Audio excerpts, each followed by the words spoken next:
മലം ശരിയായ രീതിയിൽ പോകുന്നില്ല. അതായത് ശോധന ശരിക്കും എന്ത് ചെയ്യുന്നില്ല, സുഖകരമായ രീതിയിൽ കിട്ടുന്നില്ല. അതുപോലെ കീഴ്വായു വലിയ തോതിൽ വളരെ സ്മെല്ലോട് കൂടിയിട്ട് തന്നെ പോകുന്ന കണ്ടീഷൻ വരിക, വയറ് വീർത്തതുപോലെ തോന്നുക, വിശപ്പില്ല, ഭക്ഷണമൊക്കെ കഴിച്ചാൽ എപ്പോഴും എന്ത് ചെയ്യുക, ബ്ലോട്ടിങ് കൂടിയിട്ട് അല്ലെങ്കിൽ വയറിലെന്തോ ഉള്ളതുപോലെ ഒരു ഹെവിനെസ് പോലെ തോന്നുക, ചില സമയത്ത് വയറ് വേദന വരുന്ന ബുദ്ധിമുട്ടുണ്ടാവുക, അതുപോലെ ടോയ്ലറ്റിൽ പോയാൽ ശരിയായ രീതിയിൽ ശോധന കിട്ടാതെ പൈൽസും ഫിഷർ പോലെയുള്ള ബുദ്ധിമുട്ട്, മൂലക്കുരുവിൻ്റെ ഒക്കെ പ്രശ്നങ്ങളുണ്ടാകുക. ഇത് പൊതുവായിട്ട് ഒരു 30 വയസ്സ് കഴിഞ്ഞാൽ 35 വയസ്സ് കഴിഞ്ഞ ആളുകൾക്ക്, പ്രത്യേകിച്ച് സ്ത്രീകൾക്ക് ഇത് പൊതുവായിട്ട് കണ്ടുവരാറുണ്ട് എന്നുള്ളതാണ്. അപ്പോൾ ഇതിന് ഒരുപാട് കാരണങ്ങളുണ്ട്. പല കാരണങ്ങൾ കൊണ്ടും ഇത് ചെയ്യാറുണ്ട്, ഇത് ബുദ്ധിമുട്ടുകൾ വരാറുണ്ട്. ചിലത് ഇത് കൂടിക്കഴിഞ്ഞിട്ടുണ്ടെങ്കിൽ ഫുഡ് അലർജീസ് വരിക, അതുപോലെയുള്ള മറ്റു പല അസുഖങ്ങളിൽ റൊമാറ്റിക് ആർത്തറൈറ്റിസ്, വാദത്തിൻ്റെ പ്രശ്നങ്ങൾ ഉണ്ടായിരിക്കുക, അതുപോലെ മറ്റു ഓട്ടോ ഇമ്മ്യൂൺ ഡിസീസുകളൊക്കെ ഉണ്ടാകാനുള്ള സാധ്യത വളരെ കൂടുതൽ, അതുപോലെ ഇമ്മ്യൂണിറ്റി കൂടുക, IgE കൂടുക, അതേപോലെ ഇങ്ങനെയുള്ള ബുദ്ധിമുട്ടുകൾ രക്തത്തിലൊക്കെ എന്ത് ചെയ്യും, അതിൻ്റെ ഇൻഫ്ലമേഷനുകളും അതുപോലെ ഇൻഫ്ലമേറ്ററി മീഡിയേറ്റേഴ്സൊക്കെ എന്ത് ചെയ്യും, പെട്ടെന്ന് കൂടുന്നതായിട്ട് നമുക്ക് കാണാൻ കഴിയും. അപ്പോൾ നമ്മൾ നിർബന്ധമായിട്ട് എന്ത് ചെയ്യണം, ഈ മലം കൂടിയിരിക്കുന്ന അവസ്ഥ അല്ലെങ്കിൽ ശോധന ഇല്ലാത്തൊരു കണ്ടീഷൻ നിർബന്ധമായിട്ട് നമ്മൾ എപ്പോഴും എന്ത് ചെയ്യണം, ക്ലീൻ ആക്കേണ്ടതാണ്, അത് ക്ലിയർ ചെയ്യേണ്ടതാണ്. അപ്പോൾ ഇന്ന് ഇവിടെ ഡിസ്കസ് ചെയ്യാൻ പോകുന്ന ഒരു പ്രധാന വിഷയം, ഈ എന്തുകൊണ്ടാണ് മലം ഇങ്ങനെ കെട്ടിക്കിടക്കുന്നത്, എന്തുകൊണ്ടത് പ്രോപ്പറായിട്ട് പോകുന്നില്ല, നമുക്ക് വീട്ടിൽ തന്നെ എന്തൊക്കെ കാര്യങ്ങൾ ചെയ്യണം, നമ്മുടെ ഭക്ഷണത്തിൽ എന്തൊക്കെ മാറ്റങ്ങൾ കൊണ്ടുവരാം എന്നതിനെ കുറിച്ചിട്ടാണ് ഇന്ന് ഇവിടെ ഡിസ്കസ് ചെയ്യാൻ പോകുന്നത്. എൻ്റെ പേര് doctor Siraj, medical officer, QNB health care, Koduvally.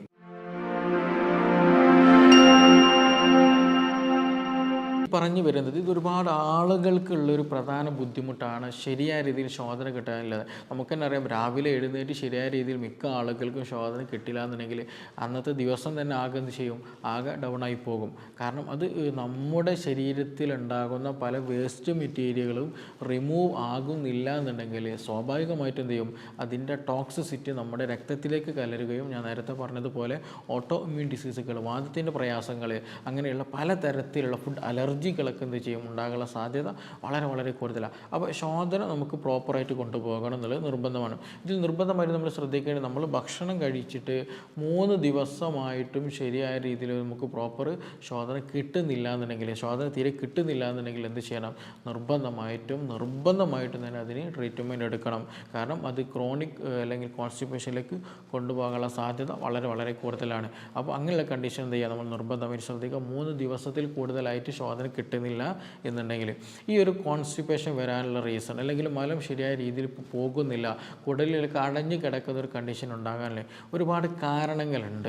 അത് ഏതൊക്കെ നോക്കുക. അതിൽ ഒന്നാമത് നമ്മൾ ശ്രദ്ധിക്കേണ്ടത് ഡൈജഷൻ കുറയുന്ന ഒരവസ്ഥ, അതായത് ദഹനം ശരിയായ രീതിയിൽ നടക്കുന്നില്ല. ഇപ്പോൾ ചില ആളുകൾക്ക് ഭക്ഷണം കഴിച്ച് കഴിഞ്ഞ് അല്ലെങ്കിൽ ടോയ്ലറ്റിൽ പോകുന്ന കണ്ടീഷൻ എന്തുണ്ടായിരിക്കും, ആ മലത്തിൽ പലപ്പോഴും നമ്മുടെ കഴിച്ച ഭക്ഷണ അവശിഷ്ടങ്ങൾ പലപ്പോഴും കാണുന്ന അവസ്ഥകളുണ്ടായിരിക്കും. അപ്പോൾ അത് എന്താണ്, ഒരു അടയാളമാണ് ശരിയായ രീതിയിൽ എന്ത് ചെയ്യുന്നില്ല, ദഹനം ലഭിക്കുന്നില്ല എന്നുള്ളത്. അപ്പോൾ നമ്മുടെ ശരീരത്തിൽ ശരിയായ രീതിയിൽ ആസിഡ് പ്രൊഡ്യൂസ് ചെയ്യുന്നില്ല, ദഹിക്കാൻ വേണ്ടി HCl പ്രൊഡ്യൂസ് ചെയ്യുന്നില്ല, ഹൈപ്പോ അസിഡിറ്റി എന്നുള്ള കണ്ടീഷനാണ് ഉള്ളത്. അതേപോലെ നമ്മുടെ ശരീരത്തിലും പ്രോട്ടീനൊക്കെ ഡൈജഷൻ നടക്കണമെങ്കിൽ പ്രോട്ടിയേസ്, അമൈലേസ്, ഇങ്ങനെയുള്ള പല സംഗതികളുണ്ട്, എൻസൈമുകളൊക്കെ ഉണ്ട്.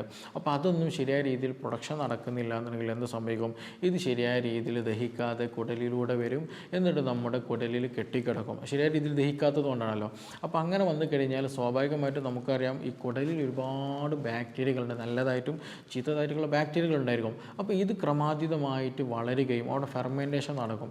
ഈ ഫെർമെൻറ്റേഷൻ പൊളിച്ച് കെട്ടിട്ട് എന്ത് ചെയ്യും, അതിൽ നിന്ന് ബാഡ് ഗ്യാസ് പ്രൊഡ്യൂസ് ചെയ്യും, മീഥേൻ ഗ്യാസ്, സൾഫർ ഗ്യാസ് ഒക്കെ എന്ത് ചെയ്യും, പ്രൊഡ്യൂസ് ചെയ്യും. അപ്പോൾ ഇത് എന്ത് ചെയ്യും, നല്ല രീതിയിൽ കീഴ്വായുവായിട്ട് നല്ല രീതിയിൽ പോവുകയും ചെയ്യും. അപ്പോൾ ഇതിൽ പ്രത്യേകത എന്താ ശരിക്കുകയാണെങ്കിൽ, ശരിയായ രീതിയിൽ എന്ത് ചെയ്യില്ല, മലം പോകില്ല, കെട്ടിക്കിടക്കും. അവിടെ മലം കെട്ടിക്കിടക്കുന്ന അവസ്ഥ ഉണ്ടായിരിക്കും. അത് ഫെർമെൻറ്റേഷൻ നടന്നിട്ട് നല്ല രീതിയിൽ എന്ത് ചെയ്യും, ഗ്യാസ് കൂടുതൽ പോകുന്ന കണ്ടീഷൻ ഉണ്ടാകുമെന്നുള്ളതാണ്. അപ്പോൾ എൻസൈമിൻ്റെ ആക്ടിവിറ്റി കുറഞ്ഞു കഴിഞ്ഞാൽ, ദഹനം കുറഞ്ഞു കഴിഞ്ഞാൽ എന്ത് സംഭവിക്കും, ഈ പറഞ്ഞതുപോലെ കോൺസ്റ്റിപ്പേഷനും കീഴ്വായും സ്മെല്ലിങ്ങും ബ്ലോട്ടിങ്ങും വയറ് വീർത്തതുപോലെ അവസ്ഥകൾ ഉണ്ടാകാനുള്ള സാധ്യത വളരെ വളരെ കൂടുതലാണ്. അതേപോലെ തന്നെ ചില ആളുകൾക്ക് എന്ത് ചെയ്യും, ഇൻറ്റസ്റ്റൈനൽ മൂവ്മെൻറ്റ് കുറവാണെന്നുണ്ടെങ്കിൽ, അപ്പോൾ നമുക്കറിയാം ഈ ഇത് കുടൽ എന്നുള്ളത് ഒരു കുഴൽ രൂപത്തിലാണ്, ഒരു കുഴലി രൂപത്തിലാണ് ക്രമീകരിച്ചിട്ടുള്ളത്.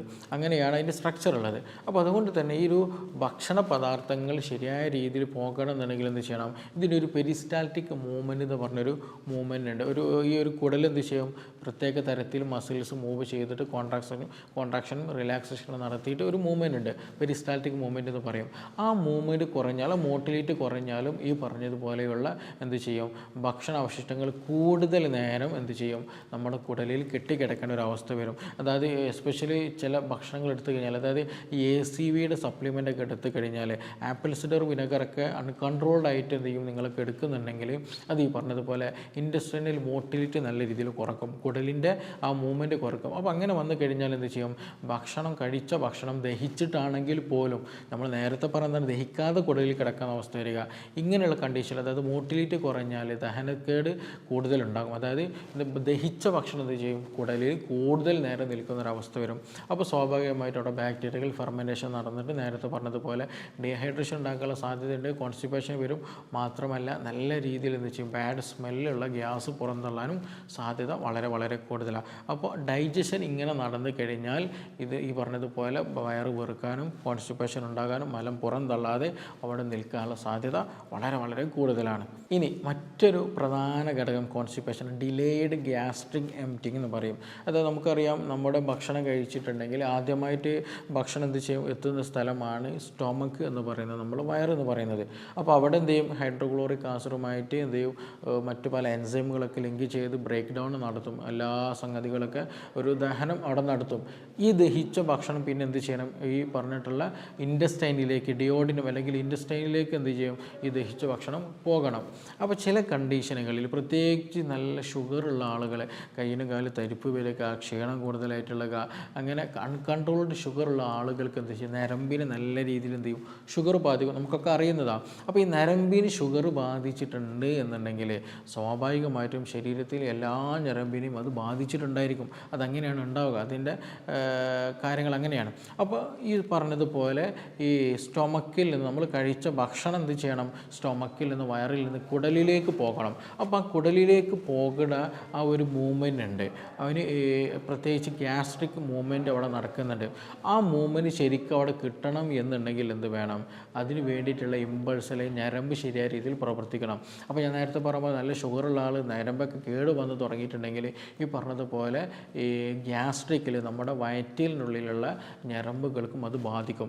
അപ്പോൾ എന്ത് ചെയ്യും, ഈ വയറ്റിൽ നിന്ന് കുടലിലേക്ക് ഭക്ഷണം പോകുന്ന എമൗണ്ട് കുറയും, എല്ലാം പോകുന്ന അവസ്ഥ വരും. അപ്പോൾ അങ്ങനെ വന്നാലും ഞാൻ നേരത്തെ പറഞ്ഞ പോലെ അവസ്ഥ ഉണ്ടാകും. അതായത് വയറ് വീർത്തതുപോലെ കണ്ടീഷൻ വരിക, വിശപ്പില്ലാത്ത അവസ്ഥ വരിക, പെട്ടെന്ന് വയറ് നിറഞ്ഞ കണ്ടീഷൻ വരിക. അപ്പോൾ അതുകൊണ്ട് തന്നെ ഷുഗറുള്ള ചില ആളുകൾക്ക് എന്തെങ്കിലും കൂടിയാൽ കഴിഞ്ഞിട്ടുണ്ടെങ്കിൽ ഭക്ഷണത്തോട് തീരെ താല്പര്യം ഉണ്ടായിരിക്കില്ല, ശോധന ശരിക്കായിട്ട് കിട്ടൂല, പിന്നെ ഇങ്ങനെയുള്ള പ്രധാന ബുദ്ധിമുട്ടുകൾ പൊതുവേ കണ്ടുവരുന്ന. അപ്പോൾ അവർ നിർബന്ധമായിട്ട് ശ്രദ്ധിക്കേണ്ടത് വെറും ഗ്യാസിന് മരുന്ന് കുടിച്ചുകൊണ്ടോ അല്ലെങ്കിൽ മലം പോകാനുള്ള എന്തെങ്കിലും സംഗതികൾ കഴിച്ചത് കൊണ്ടോ ട്രീറ്റ്മെൻറ്റ് എടുത്തുകൊണ്ടോ മാത്രം മാറുന്നില്ല. അവരുടെ മസിൽ മൂവ്മെൻറ്റ് പ്രോപ്പറായിട്ട് നടക്കണം, അവരുടെ നാഡിയുടെ ഹെൽത്ത് അവിടെ പ്രോപ്പറായിട്ട് ലഭിക്കണമെങ്കിൽ അത് പൂർണ്ണമായിട്ട് മാറിക്കിട്ടുകയുള്ളൂ. അപ്പോൾ ഇങ്ങനെയുള്ള കണ്ടീഷനുകളിലും കോൺസ്റ്റിപ്പേഷൻ, വയറുറക്കൽ പൊതുവായിട്ട് ഇന്ന് സാധാരണയായിട്ട് കണ്ടുവരാറുണ്ട്. ഇനി മറ്റൊരു പ്രധാനപ്പെട്ട ഒരു കാരണമുണ്ട്, അതായത് ചില കണ്ടീഷനുകളിൽ അതിന് പ്രത്യേകിച്ച് ഏജുകളൊന്നുമില്ല, അതാണ് ഇതിന് പ്രത്യേകത. കാരണം ട്യൂമർ പോലെയുള്ള, പോളിപ്പ് പോലെയുള്ള എന്തെങ്കിലും ഗ്രോത്തുകളൊക്കെ നമ്മുടെ കുടലിലുണ്ട് എന്നുണ്ടെങ്കിൽ എന്താ സംഭവിക്കുക, മലം ശരിയായ രീതിയിൽ പോകില്ല. അതായത് നമ്മുടെ കുടലിൽ ഞാൻ നേരത്തെ പറഞ്ഞതുപോലെ എന്താണ്, ഒരു പൈപ്പ് പോലെയാണ് അല്ലേ. അപ്പോൾ അതിൻ്റെ ഉള്ളിൽ എന്തെങ്കിലും ഗ്രോത്ത് പോലെ എന്തെങ്കിലും സ്ട്രക്ചർ ഒക്കെ വന്നു കഴിഞ്ഞാൽ എന്താ സംഭവിക്കുക, ഈ മലം ശരിയായ രീതിയിൽ പോകില്ല, അപ്പോഴും ഈ പ്രയാസങ്ങളുണ്ടാകും. അപ്പോൾ അങ്ങനെയുള്ള ട്യൂമറോ ക്യാൻസറോ അങ്ങനെ എന്തെങ്കിലും ഗ്രോത്തുകളൊക്കെ ആണെന്നുണ്ടെങ്കിൽ അത് നമ്മുടെ രക്തത്തിലും ഒക്കെ കാണാൻ കഴിയും, നമ്മുടെ ബോഡിയിലും മറ്റു പല ലക്ഷണങ്ങളും അതുമായി ബന്ധപ്പെട്ട് ചില ആൾക്കാർക്ക് ബ്ലീഡിങ് പോലെ ബുദ്ധിമുട്ടുകളുണ്ടാകും, സിവിയർ പെയിൻ ഉണ്ടാകാനുള്ള സാധ്യത വളരെ കൂടുതലുണ്ട്. അതുപോലെയുള്ള ഇൻഫ്ലമേറ്ററി മീഡിയേറ്റേഴ്സ് എന്ത് ചെയ്യും, ബ്ലഡിലൊക്കെ നല്ല രീതിയിൽ കൂടാനുള്ള സാധ്യത വളരെ കൂടുതലാണ്. അപ്പോൾ അല്ലാത്ത കണ്ടീഷനുകളിലേക്ക് പൊതുവേ നമ്മുടെ ദഹന സംബന്ധമായിട്ടുണ്ടാകുന്ന പൊതുവേ കണ്ടുവരുന്ന ശീലങ്ങൾ തന്നെയാണ്. ഇനി ചില ആളുകൾക്ക് ഞാൻ തുടക്കത്തിൽ പറഞ്ഞതുപോലെ വയറ് വീർക്കുന്ന ഒരു അവസ്ഥ പൊതുവേ കണ്ടുവരാറുണ്ട്. ഇപ്പോൾ ശോധന ഉണ്ടായിരിക്കും, പക്ഷേ എങ്കിൽ പോലും വയറിനൊരു വീർത്ത ഒരു കണ്ടീഷൻ പലപ്പോഴും കണ്ടുവരാറില്ല. അങ്ങനെയുള്ള ആളുകൾ ഒന്ന് ശ്രദ്ധിക്കേണ്ടത്, നിങ്ങൾ സ്മോക്കിംഗ് ഉണ്ടെങ്കിൽ നിർബന്ധമായിട്ട് നിർത്തണം. അതേപോലെ സ്പീഡിൽ ഭക്ഷണം കഴിക്കുക, വല്ലാണ്ട് സ്പീഡിൽ ഭക്ഷണം കഴിക്കുക, നിർത്താതെ സ്പീഡിൽ വെള്ളം കുടിക്കുക, അതുപോലെ കാർബണേറ്റഡ് ഡ്രിങ്ക്, അതായത് നമ്മൾ മന്തിയൊക്കെ കഴിച്ചിട്ടുണ്ടെങ്കിൽ അല്ലെങ്കിൽ ഹെവി ഫുഡ് കഴിച്ചാൽ എന്തെങ്കിലും പെപ്സിയോ സെവനപ്പോ ഹാപ്പി ഫിസിയോ അങ്ങനെ എന്തെങ്കിലും കഴിക്കുന്നുണ്ടെങ്കിൽ അതിലൊക്കെ കാർബണേറ്റഡ് ഡ്രിങ്ക്സാണ്. അപ്പോൾ അത് കഴിച്ച് കഴിഞ്ഞാൽ അതിലുള്ള കാർബണേറ്റഡ് ഡ്രിങ്ക് ഇതെന്ത് ചെയ്യും, ആ ഒരു വാതകം നമ്മുടെ സ്റ്റൊമക്കിൽ കുടലിലേക്ക് ഇറങ്ങാനുള്ള സാധ്യത വളരെ കൂടുതലാണ്. അപ്പോൾ 100% ഇറങ്ങിയിട്ടുണ്ട് എന്നുണ്ടെങ്കിൽ ഒരു 80% ചിലപ്പോൾ നമ്മൾ വയറ്റ് എന്ത് ചെയ്യും, നല്ല ഗ്യാസൊക്കെ വിട്ടു പോകുമ്പോൾ നമുക്ക് നല്ല കംഫർട്ട് ഫീൽ ചെയ്യും. പക്ഷെ അവിടെ ഒരു 20-25% എന്ത് ചെയ്യും, അവിടെ സ്റ്റേ ചെയ്യും. അത് പിന്നെ നമുക്ക് പ്രയാസങ്ങളുണ്ടായിരിക്കും. അപ്പോൾ അങ്ങനെ കാർബണേറ്റഡ് ഡ്രിങ്ക്സ് കൂടുതലായിട്ട് എടുക്കുന്നുണ്ടെങ്കിലും ഈ പറഞ്ഞതുപോലെ ചൂയിങ്ങും കൂടുതൽ എപ്പോഴും ചവച്ചുകൊണ്ടിരിക്കുന്ന ശീലങ്ങളൊക്കെ ഉണ്ടെന്നുണ്ടെങ്കിൽ നമ്മൾ അറിയാതെ തന്നെ എന്ത് സംഭവിക്കുകയാണ്, ഗ്യാസ് നമ്മുടെ വയറ്റിലേക്ക് ചെല്ലുകയാണ്. അപ്പോൾ അങ്ങനെ വന്നു കഴിഞ്ഞാൽ എന്ത് ചെയ്യും, വിശപ്പുണ്ടാവില്ല, വയറ് വീർത്തത് പോലെ തോന്നും, എന്തെങ്കിലും കഴിച്ചാൽ വയറ് പെട്ടെന്ന് ഫുള്ളായ പോലെ തോന്നുക, ക്ഷീണം കൂടുതൽ തോന്നുക, ഇങ്ങനെയുള്ള പ്രശ്നങ്ങളൊക്കെ നല്ല രീതിയിൽ, അതായത് വയറെപ്പോഴും ഫില്ലായത് ഹെവിനെസ് ആയിട്ട് നിൽക്കുക. അതേ സമയം എന്തുണ്ടായിരിക്കും, മലം കുറയും, ശോധന കുറഞ്ഞൊരു അവസ്ഥ ഉണ്ട്. കാരണം എന്താണ്, ഭക്ഷണം കൂടുതൽ കഴിക്കുന്നില്ല, എപ്പോഴും വയറ് വീർത്ത് ഗ്യാസ് ഫില്ല് ചെയ്ത് ഇങ്ങനെ ഡംബറായി നിൽക്കുന്ന ഒരു കണ്ടീഷനായിരിക്കും അങ്ങനെയുള്ള ആളുകളെ ഉണ്ടാവും. അപ്പോൾ അങ്ങനെ ഈ ചോദിക്കാനുള്ള ആളുകൾ, എപ്പോഴും കഴിക്കുന്ന ശീലമുള്ള ആളുകൾ, അതുപോലെ തന്നെ സ്മോക്കിംഗ് കൂടുതൽ ചെയ്യുന്ന ആളുകൾ, എപ്പോഴും കാർബണേറ്റ് ഡ്രിങ്ക്സുകൾ കാര്യങ്ങൾ കഴിക്കുന്ന ആളുകൾ നിർബന്ധമായിട്ടും അത് ഒഴിവാക്കുക തന്നെ വേണം. അതുപോലെ എപ്പോഴും സ്പീഡിൽ വെള്ളം കുടിക്കുക, നിർത്താതെ വെള്ളം കുടിച്ചുകൊണ്ട് നിൽക്കുക, ഇറക്കി എന്ത് ചെയ്യണം, നമ്മൾ കുടിക്കാൻ ശ്രദ്ധിക്കണം. അതേപോലെ ഭക്ഷണം സ്പീഡിൽ എന്ത് ചെയ്യാം, കഴിക്കുന്ന ശീലമുണ്ടെങ്കിലും അതിൻ്റെ കൂടെ എന്ത് ചെയ്യും, വായു നമ്മുടെ ശരീരത്തിലേക്ക്, നമ്മുടെ ദഹന വ്യവസ്ഥയിലേക്ക് കടക്കും. അതുപോലെ ഭക്ഷണത്തിൻ്റെ കഴിക്കുന്നതിൻ്റെ ഇടയിൽ സംസാരിച്ചു കൊണ്ടിരിക്കുന്ന ശീലമുണ്ടെങ്കിൽ അവരിലും ഈ പറഞ്ഞതുപോലെ നമ്മുടെ അന്തരീക്ഷ വായു തന്നെ എന്ത് ചെയ്യും, നമ്മുടെ വയറ്റിലേക്ക് എത്താനും ഈ പറഞ്ഞ വയറ് വീർക്കുന്ന ഒരു കണ്ടീഷൻ ഉണ്ടാകാനുള്ള സാധ്യത വളരെ കൂടുതലാണ്. ഇനി ഗ്യാസ് ഉണ്ടാകാൻ മറ്റൊരു റീസൺ കൂടെ ഉണ്ട്, ഡിസ്ബയോസിസ് എന്ന് പറയും. ഞാൻ നേരത്തെ സൂചിപ്പിച്ച പോലെ നമ്മുടെ കുടലിൽ എന്തുണ്ട്, ഒരുപാട് നല്ല ബാക്ടീരിയകളും അതുപോലെ ചിലപ്പോൾ ചീത്ത ബാക്ടീരിയ ഉണ്ടായിരുന്നു. അപ്പോൾ ഇതെപ്പോഴും ഒരു സന്തുലിതാവസ്ഥയിലാണ് കുടലിൽ നിൽക്കുക. അങ്ങനെ നിൽക്കുമ്പോഴാണ് നമ്മുടെ ദഹനം പ്രോപ്പറായിട്ട് നടക്കുക, ഇമ്മ്യൂണിറ്റി കിട്ടുക, മറ്റു പ്രയാസങ്ങളൊന്നും ഇല്ലാതെ ശോധനയൊക്കെ പ്രോപ്പറായിട്ട് നടക്കുക. പക്ഷേ ചില കണ്ടീഷനുകളിൽ എന്ത് സംഭവിക്കും, ബാഡ് ബാക്ടീരിയ, അനാവശ്യമായിട്ടുള്ള ബാക്ടീരിയകൾ കൂടും, നല്ല ബാക്ടീരിയകൾ ചത്തുടങ്ങുന്ന അവസ്ഥകൾ വരും. അപ്പോൾ നമ്മൾ ഭക്ഷണം കഴിക്കുമ്പോൾ എന്ത് ചെയ്യും, ശരിയായ രീതിയിൽ അവിടെ ദഹനം നടക്കില്ല, അവിടെ ഡിസ്ബയോസിസ് കാണാൻ എന്ത് ചെയ്യും, ഒരുപാട് ദഹന പ്രശ്നങ്ങളുണ്ടാകും, ഫുഡ് അലർജീസുകൾ ഉണ്ടാകാൻ സാധ്യത വളരെ കൂടുതലാണ്. ചില ആളുകളുണ്ടല്ലോ ഭക്ഷണം കഴിച്ചു കഴിഞ്ഞാൽ ചൊറിച്ചിലും പുകച്ചിലൊക്കെ വരുന്നത്, അതിന് റീസൺ ഇതാണ്. അതേപോലെ IgE ക്രമാതീതമായിട്ട് കൂടുന്നൊരു അവസ്ഥ ഉണ്ടാകുക, ലീക്കി ഗട്ട് സിൻഡ്രോം എന്നൊക്കെ പറയും. അങ്ങനെയൊക്കെ അവസ്ഥകൾ ഉണ്ടാകാനുള്ള സാധ്യത വളരെ കൂടുതലാണ്. അപ്പോൾ അങ്ങനെ വന്നു കഴിഞ്ഞാൽ എന്ത് ചെയ്യും, അവിടെ ഉണ്ടാകുന്ന ആ ബാഡ് ബാക്ടീരിയ ഒരുപാട് സൾഫർ പോലെയുള്ള മീഥേൻ പോലെയുള്ള ഗ്യാസുകൾ പ്രൊഡ്യൂസ് ചെയ്യും. അതും ഈ പറഞ്ഞതുപോലെ വയറ് വീർക്കാനുള്ള സാധ്യത വളരെ കൂട്ടും. ബാഡ് സ്മെല്ലിൽ എന്ത് ചെയ്യും, കീഴ്വായി പോകുന്ന ഒരു കണ്ടീഷൻ വരികയും ചെയ്യും. അപ്പോൾ ഈ ഡിസ്ബയോസിസ് എന്നുള്ള കണ്ടീഷനുള്ള ആളുകൾ ശരിയായ രീതിയിൽ നല്ല പ്രോപ്പറായിട്ടുള്ള ഗട്ട് ഹെൽത്ത് ഇല്ല എന്നുണ്ടെങ്കിലും ഈ പറഞ്ഞ ബുദ്ധിമുട്ടുണ്ടാകാനുള്ള സാധ്യത വളരെ വളരെ കൂടുതലാണ്. അതേപോലെ എന്ത് ചെയ്യുക, നമ്മൾ എപ്പോഴും ഹൈ പ്രോട്ടീൻ എടുക്കുന്ന, എസ്പെഷ്യലി മത്സ്യമൊക്കെ എടുക്കുന്ന ശീലം കൂടുതലായിട്ടുണ്ട് എന്നുണ്ടെങ്കിലും അതിൻ്റെ ഒരു ബൈ പ്രൊഡക്റ്റായിട്ടും സൾഫറിൻ്റെ എന്ത് ചെയ്യും, കോമ്പൗണ്ടുകളൊക്കെ ഉണ്ടാകും, സൾഫർ ഗ്യാസുകളൊക്കെ പ്രൊഡ്യൂസ് ചെയ്യും. അപ്പോഴും ബാഡ് സ്മെൽ. അതുകൊണ്ടാണ് ചില ആളുകളൊക്കെ ഇറച്ചിയും മീനൊക്കെ കഴിച്ചു കഴിഞ്ഞാൽ എന്ത് സംഭവിക്കും, കിഴുവാഴ് വളരെയധികം ബാഡ് സ്മെല്ലിൽ പോകാനുള്ളൊരു റീസൺ അതുകൊണ്ടാണ്. അപ്പോൾ ഈ സൾഫറിൻ്റെ പ്രസൻസ് ആണ്. അപ്പോൾ കൂടുതലായിട്ട് പ്രോട്ടീൻ എടുക്കുന്നുണ്ട്, ഈ ദഹനം പ്രോപ്പർ അല്ല എന്നുണ്ടെങ്കിൽ പ്രത്യേകിച്ച് എന്ത് ചെയ്യും, ഈ പറഞ്ഞ ബുദ്ധിമുട്ടുണ്ടാകാനുള്ള സാധ്യത വളരെ വളരെ കൂടുതലാണ്. അതേപോലെ സ്ലോ ഡൈജഷൻ ആണെന്നുണ്ടെങ്കിൽ, ഞാൻ കോൺസ്റ്റിപ്പേഷൻ വിഷയത്തിൽ പറഞ്ഞതുപോലെ ഡൈജഷനും എല്ലാം നടക്കുകയാണ്, കൂടുതൽ സമയം നമ്മുടെ വയറ്റിലേക്ക്, അതായത് നമ്മുടെ ഇൻറ്റസ്റ്റൈനിൽ, കുടലിൽ ഈ പറഞ്ഞതുപോലെ ഭക്ഷണ പദാർത്ഥം നിൽക്കുന്ന സ്റ്റേ ചെയ്യുന്ന കണ്ടീഷൻ വന്നു കഴിഞ്ഞാൽ അവിടെ എന്ത് ചെയ്യും, ഗ്യാസ് പ്രൊഡ്യൂസ് ചെയ്യും. ഈ പറഞ്ഞതുപോലെയുള്ള സ്മെല്ല് ആയിട്ടുള്ള ഗ്യാസ് ഉണ്ടാകും, വയറ് വീർക്കുന്ന പോലെയൊക്കെ കണ്ടീഷൻ ഉണ്ടാകുന്നതാണ്. അപ്പോൾ പ്രധാനമായിട്ടും ഈ പറഞ്ഞ കാര്യങ്ങളാണ് പലപ്പോഴും നമുക്ക് ഗ്യാസ് ഉണ്ടാക്കുന്നതും കോൺസ്റ്റിപ്പേഷനൊക്കെ ഉണ്ടാക്കുന്ന ഒരു പ്രധാന ഘടകങ്ങളെന്ന് പറയുന്നത്. അപ്പോൾ ഇതില്ലാതിരിക്കാൻ നമുക്ക് ചില കാര്യങ്ങളൊന്ന് ചെയ്യണം. അതിലൊന്നാമത് ഹൈഡ്രേഷൻ നിലനിർത്തുക എന്നുള്ളതാണ്. നല്ല രീതിയിൽ വെള്ളം കുടിക്കുക, പ്രത്യേകിച്ച് അതിരാവിലെ എഴുന്നേൽക്കുന്ന സമയത്ത് തന്നെ എന്ത് ചെയ്യണം, ഒരു ഇളം ചൂടുള്ള വെള്ളം കുടിക്കുക. എന്തെങ്കിലും ലെമണൊക്കെ ചേർക്കുകയാണെങ്കിൽ വളരെ നല്ലതാണ്.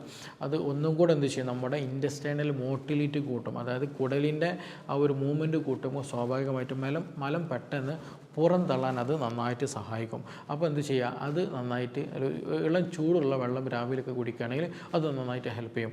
അതേപോലെ ഭക്ഷണത്തിൽ ഒരു നിശ്ചിത എമൗണ്ട് ഫൈബർ കൂട്ടാൻ ശ്രദ്ധിക്കേണ്ടതാണ്. പ്രത്യേകിച്ച് കൂടുതൽ നിങ്ങൾ പ്രോട്ടീൻ കൂടുതൽ എടുക്കുന്ന ആളുകളാണെങ്കിൽ നിർബന്ധമായിട്ട് എന്ത് ചെയ്യണം, ഒരു നിശ്ചിത എമൗണ്ട് എന്ത് ചെയ്യണം, ഫൈബർ കൂട്ടണം. കാരണം ഫൈബറിൻ്റെ പ്രത്യേകത എന്ന് ചോദിക്കുകയാണെന്നുണ്ടെങ്കിൽ ഈ ഒരു വാട്ടർ അബ്സോർപ്ഷൻ നന്നായിട്ട് ഹെൽപ്പ് ചെയ്യും. അതുപോലെ ഗുഡ് ബാക്ടീരിയകൾ നന്നായിട്ട് അത് ഡൈജസ്റ്റ് ചെയ്യാൻ, അല്ലെങ്കിൽ അത് അവർക്ക് ഇത് കൂടുതൽ ഇഷ്ടമാണ് ഈ ഫൈബർ എന്ന് പറയുന്നത്. അവരുടെ പ്രധാന ഭക്ഷണം കൂടെയാണ് ഈ പറയുന്ന ഫൈബർ. അപ്പോൾ അവിടെ ഈ ഗുഡ് ബാക്ടീരിയ ഉണ്ടാക്കണമെന്നുണ്ടെങ്കിൽ എന്ത് വേണം, നല്ല ഫൈബർ ഭക്ഷണത്തിലൂടെ ലഭിക്കണം. അപ്പോൾ എന്ത് ചെയ്യുക, ഈ പറഞ്ഞ പോലെ നല്ല ഫൈബർ നമ്മുടെ ഭക്ഷണത്തിൽ ഉൾപ്പെടുത്തുക എന്നുള്ളത്. അതേപോലെ പ്രോബയോട്ടിക് നമ്മൾ ഭക്ഷണത്തിൽ ഉൾപ്പെടുത്തുക. ഞാൻ നേരത്തെ പറഞ്ഞല്ലോ, നമ്മുടെ ശരീരത്തിൽ കുടലിൽ ഉണ്ടാകുന്ന ബാക്ടീരിയകളുടെ പ്രവർത്തനം വളരെ ഇമ്പോർട്ടൻ്റ് ആണ്. അപ്പോൾ അത് ഇംപ്രോപ്പറായി കഴിഞ്ഞാൽ വളരെയധികം പ്രയാസങ്ങളുണ്ടാകും. അപ്പോൾ അവിടെ നല്ല ബാക്ടീരിയകൾ ഉണ്ടാകാനും ചീത്ത ബാക്ടീരിയകൾ നഷ്ടപ്പെടാനും അത് നശിച്ചു പോകാനും നമുക്ക് പ്രോബയോട്ടിക് വളരെ ഇമ്പോർട്ടൻ്റ് ആണ്. ഇന്ന് ഒരുപാട് ക്യാപ്സൂൾ ഫോമിലൊക്കെ അവൈലബിൾ ആണ്.